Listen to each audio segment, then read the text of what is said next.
know you're going to enjoy him because he's talented, he's bright, and he's my son. So I know you're going to enjoy him.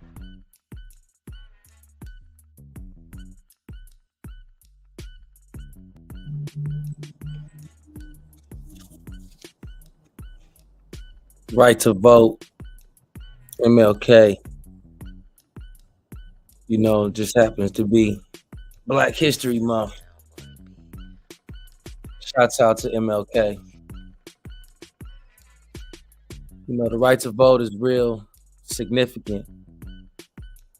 I think we underestimate the right to vote, and I also think we take it for granted in many ways. In many ways, we take it for granted. So, I want to discuss the right to vote, and I want to give MLK some flowers. You know what I mean? MLK, one of my favorites. So, let's see.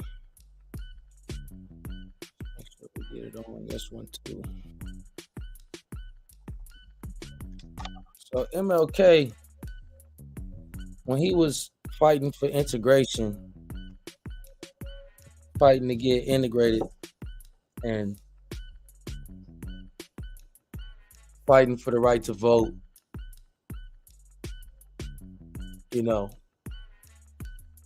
I don't think he understood the depths to which he was fighting.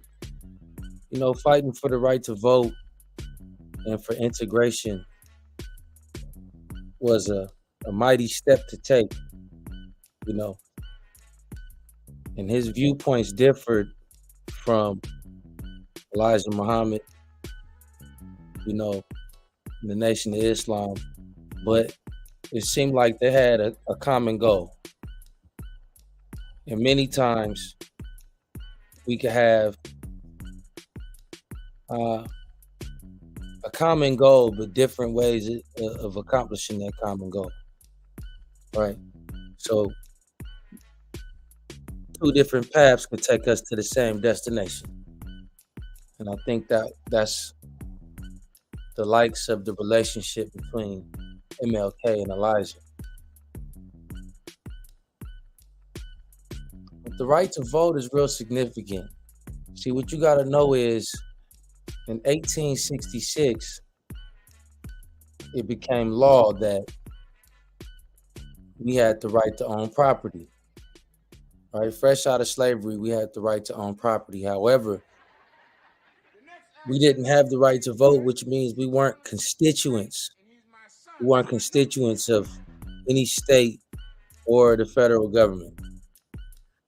And being that we weren't constituents, we didn't have the right to claim many of the exemptions that other people had the right to claim. Now, when we discuss the right to vote, try to understand that the right to vote means that you're a shareholder. So by getting our right to vote, that means we have a right to ownership in the United States. Prior to that, we only had right to ownership in our own property. We had right to own personal property. However, you had no rights of ownership or rights of interest in the United States government. And that's something that MLK was a part of. So now, many years later, now that we have ownership, interest in the United States government, what does that mean? Well, like I said, that means we have exemptions. We have many exemptions. So just like any corporation who has shareholders or a board of directors, in our case, the board of directors would be considered the elector, and then we're the shareholders who vote. We cast our votes, the electors cast their votes. The Electoral College. Now, at a corporation, the right to vote means that you're a shareholder. That means that you're part owner of that company. You can't vote unless you have rights ownership. And these rights of ownership come with an exemption from any claim against that corporation. Any claim against that corporation, the owner has to be exempt from if the owner has no privity or knowledge of such claim or of such violation, right? So if you the owner of a company and you not at the business and an accident happens at the business, you're not liable, or your liability is limited, right, to the accident that happened at your business. So our liability is limited by being owners and having an ownership interest in the government. The next act, I know you're going to enjoy him because he's talented, he's bright, and he's my son. So And ownership comes with the full faith and interest of the company. So we're backed by the full faith and interest of the United States government corporation, including the state government corporations, because all the state government corporations are incorporated into the United States federal government corporation. Now, this makes us exempt on interest for public debts.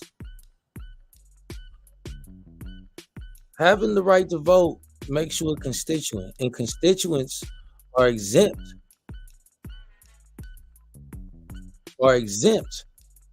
from gross income tax for interest on public debts. So MLK did something bigger than just get us the right to vote. He actually got us the right to have ownership interests in the United States, which is important. Because since you're the owner of the United States and the states, right? You're the owner of the federal government corporation, because how do you prove that? With your right to vote. Now, how do you get the right to vote? Well, you have to be born here or you have to be naturalized. And since most of us so-called Negroes were born here, that means you got the right to vote. That means you're a constituent. That means you got ownership in this corporation.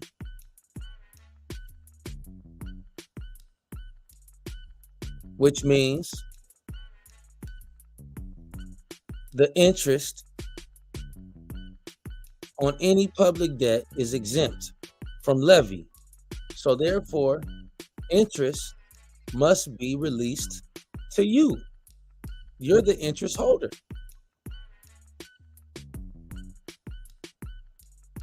And what does that mean? Since I'm a constituent and interest holder, that means if I owe a debt to society or a public debt, I could discharge it dollar for dollar by tendering payment of an eligible obligation to exempt my interest.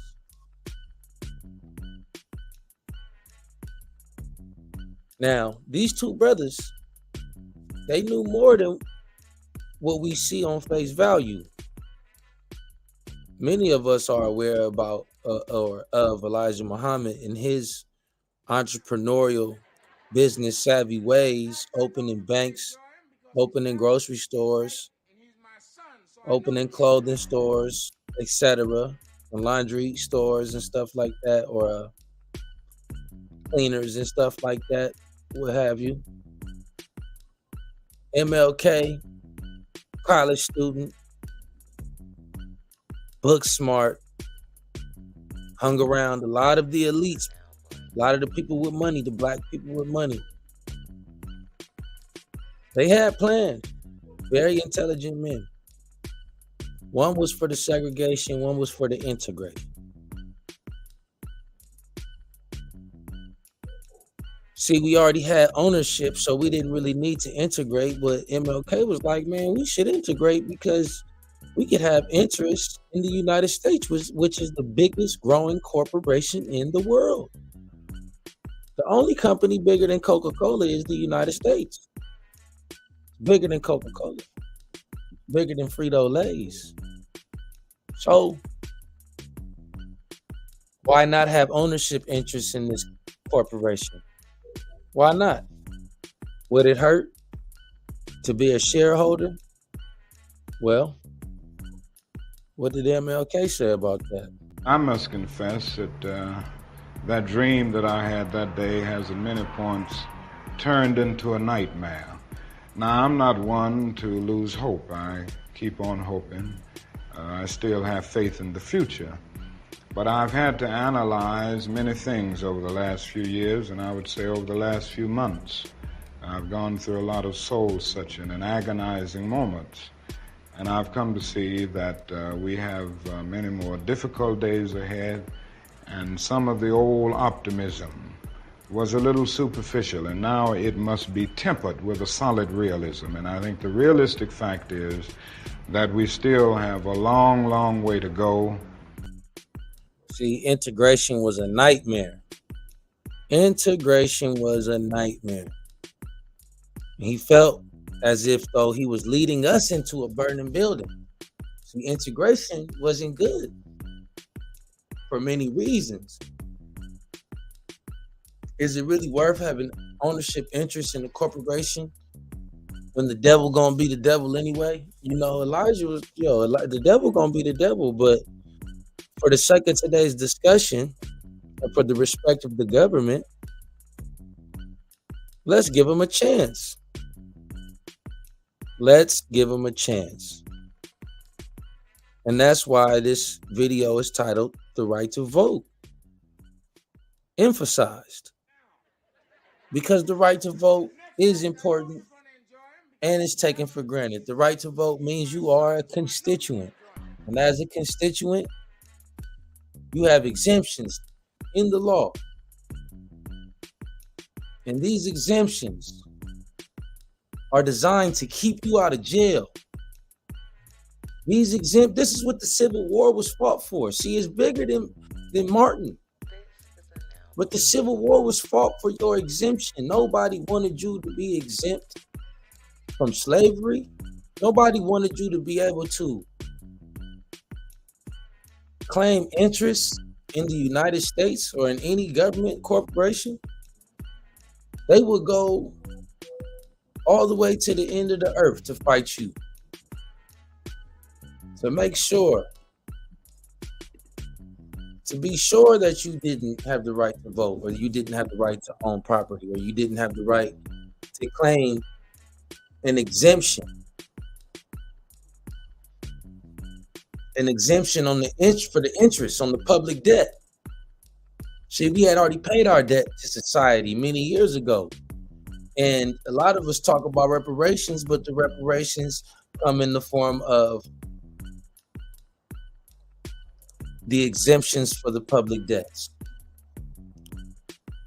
And a lot of the times the arguments happen in legal language and we don't understand the arguments because we don't understand legalese. But the arguments take place in legalese, and Elijah knew legalese and so did Martin. Both of these gentlemen knew how to speak that language. They knew how to speak that language. They knew that the word is the bond, and that the bond is the life, and that a man shall give his life before his word shall fail. So the right to vote is the right to an exemption. And like any other exemption, you have a certificate to prove your exemption. You have a certificate to prove that you have an exemption from interest on public debt. Public debt meaning a debt to society. You have the right to claim that interest. And what's your proof? What substantiates the exempt nature of the character? It's the birth certificate. That's right. Your birth certificate. When you're born here. See, I'm talking to the ones that was born here. I'm talking to the fresh out of slavery, third and fourth generation people that was born here. If you was born here, you got an exemption. And this is the only form of reparations we gonna get. So it's time for us to start reading and understanding exactly what's going on around us in society.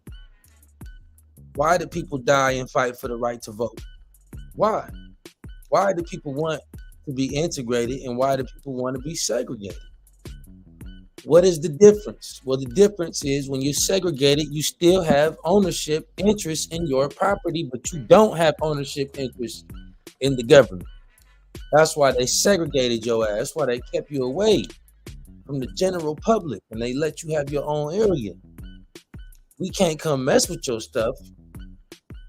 However, if you owe money to the United States government, we will put you in jail. And that's what Martin Luther King fought against. He fought against the right of the government to put you in jail for interest on public debt. That's what he fought for the right for. To keep them, to prevent them from putting you in jail for interest on public debt, for you to be able to claim your exemption. And the whole thing Elijah and them was on was don't do crime. See, a lot of the people that was the Christians and the Baptists and a lot of the people that was following Malcolm X, they was not criminals, but they wasn't necessarily pushing a uniform discipline like Elijah Muhammad was. He was pushing discipline. He was pushing discipline, not only freedom, justice, and equality, but discipline amongst your own people. You know, and back then we didn't have the problems we have now amongst our own people. We had different problems, but they were still fighting amongst our own. They were still stealing, thievery, lying amongst our own. But the right to vote means the right to be a constituent, means that I'm a constituent. See, the right to vote can be exercised, but it doesn't have to be. You don't have to vote if you don't want to. But just having the right to vote means that you are an owner of the whoever you voting for. So if you voting for the state government, you got ownership in the state government. You voting for the United States government, you got ownership in the United States government to elect these public officials.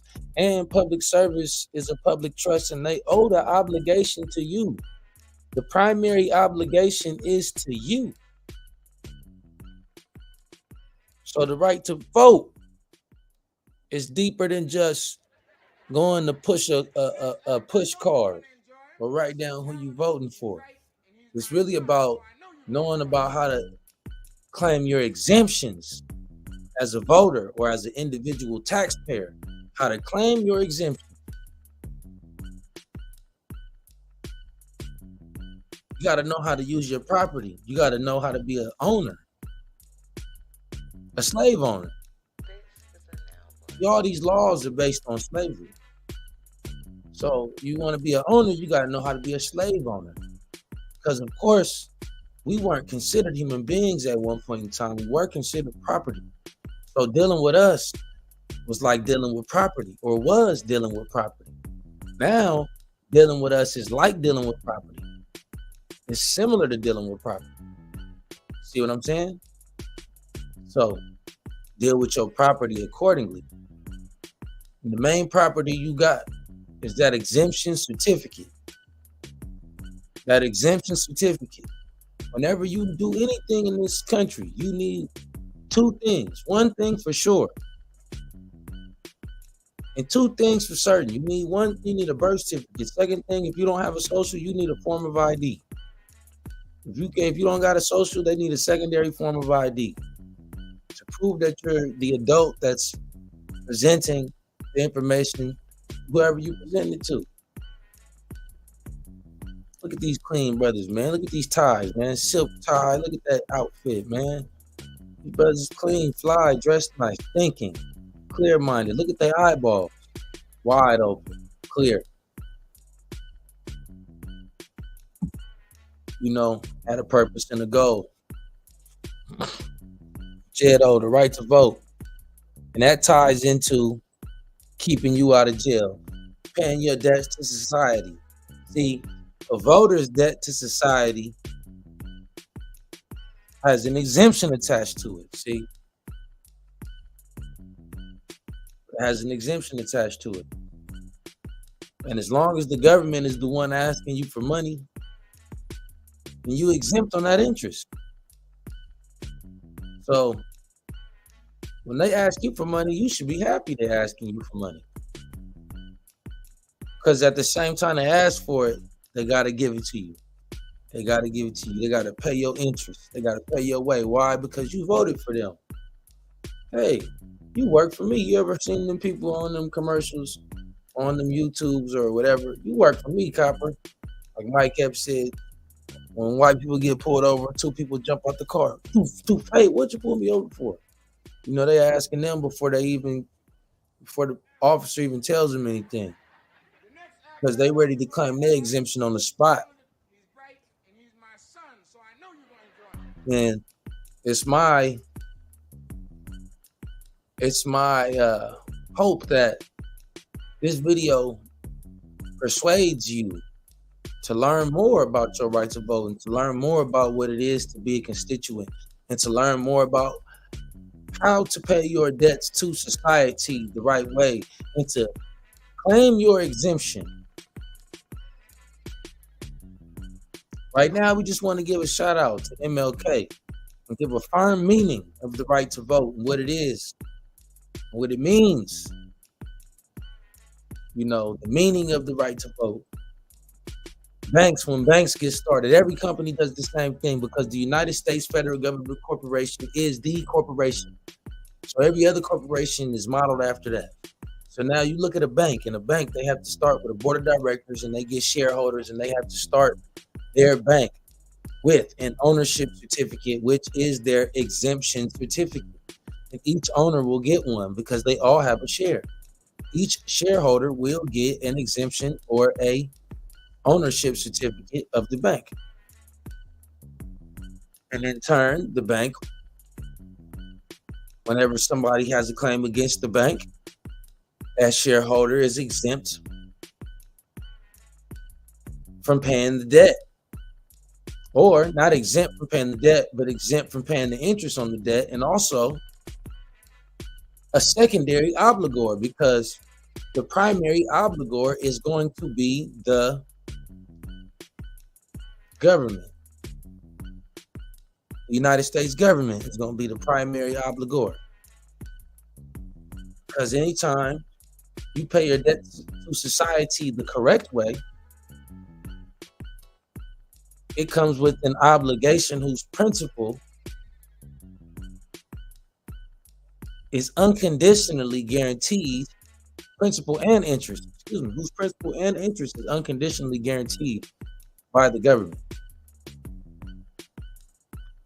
So, you know, the more I learn about the law, the more I learn about, or more, the deeper my understanding gets of the things that I already knew.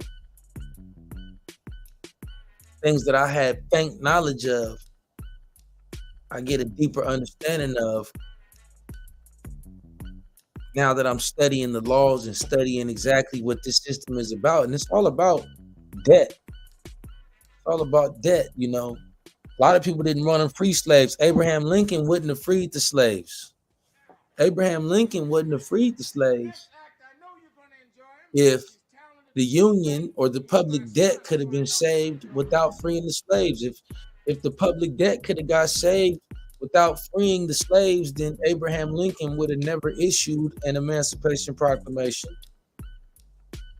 They would have kept us in chains. But that's bad for business because slavery is more, or increasingly became more of an asset or more of a liability than an asset. So slavery became increasingly more of a liability than an asset. And since it became more of a liability than an asset, they decided that it was better to let these people go into a system that was more symbolic instead of something that was so physical. You know, so they let us out of physical bondage and they put us onto this paper bondage.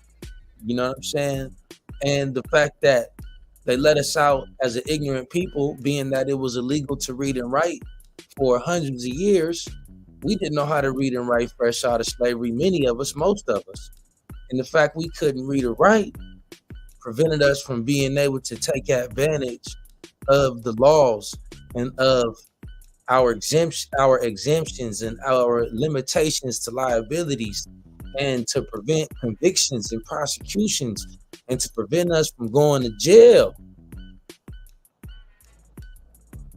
See, they decided to make jail after they decided to free slaves, because we're gonna free them and put them right back into corporate bondage, because every jail is owned by a group of shareholders, and even they have an exemption certificate. See, but we are a group of people that have been here so long without help that we don't know how to do good business. But good business starts here. This is financial literacy to keep you out of jail. Shouts out to MLK Jr. and Elijah Muhammad. Shouts out to any of the righteous brethren who have came over time. You know what I'm saying? Opened up them books to see exactly what was written down.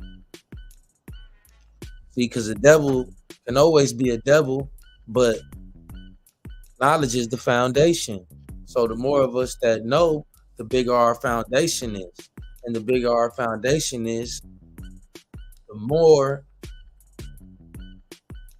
of a further direction we could go in, the further we can go, until we push them into a corner. See, when your foundation or your territory, let's say knowledge is your territory, and the bigger territory you have, the more you can dominate, but you don't want to just have a big territory. You want to fill up your territory with the best parts, which is the understanding. So you got to go through your territory. You got to investigate your foundation. You got to observe your foundation, observe your knowledge and what you know, and expand on that. And you have to experiment with that. And through that experimentation, you'll be able to determine what's the best things for your foundation and the best things to produce with the knowledge that you have. You know what I'm saying? Or with the foundation or the territory that you have. Because the more territory you have, the more room you have to produce, or the more area you have to actually produce fruits for your labor. And your labor is the labor of learning, the labor of expanding your territory. You know what I'm saying? And in order for us to expand our territory, we must learn and grow. We must educate ourselves. And we must learn banking. We must learn financial literacy, because jail, the court, the government is just a big bank. And we have to learn how to do banking business. So that's why I'm bringing this to you in the angle I'm bringing it to you in. Because it's not just about the right to vote for a president. It's about what is the president? What does a vote really mean? And a vote really means that you're the owner of something. And if you're the owner of something, how do you exercise your rights as an owner? Besides voting. Because you don't even have to exercise your right to vote. But what other rights do you have as an owner? One of those rights is the right to claim exemption on any public debt. Any public debt.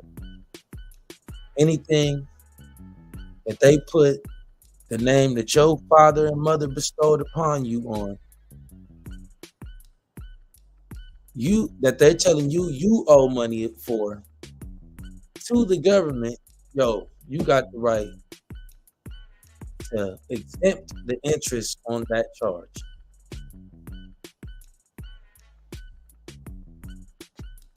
Let's see what we got here.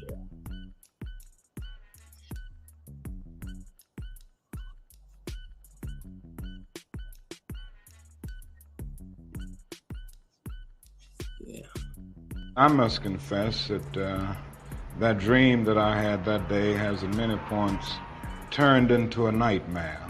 Now, I'm not one to lose hope. I keep on hoping. I still have faith in the future. But I've had to analyze many things over the last few years, and I would say over the last few months. I've gone through a lot of soul-searching and agonizing moments, and I've come to see that we have many more difficult days ahead, and some of the old optimism was a little superficial, and now it must be tempered with a solid realism. And I think the realistic fact is that we still have a long, long way to go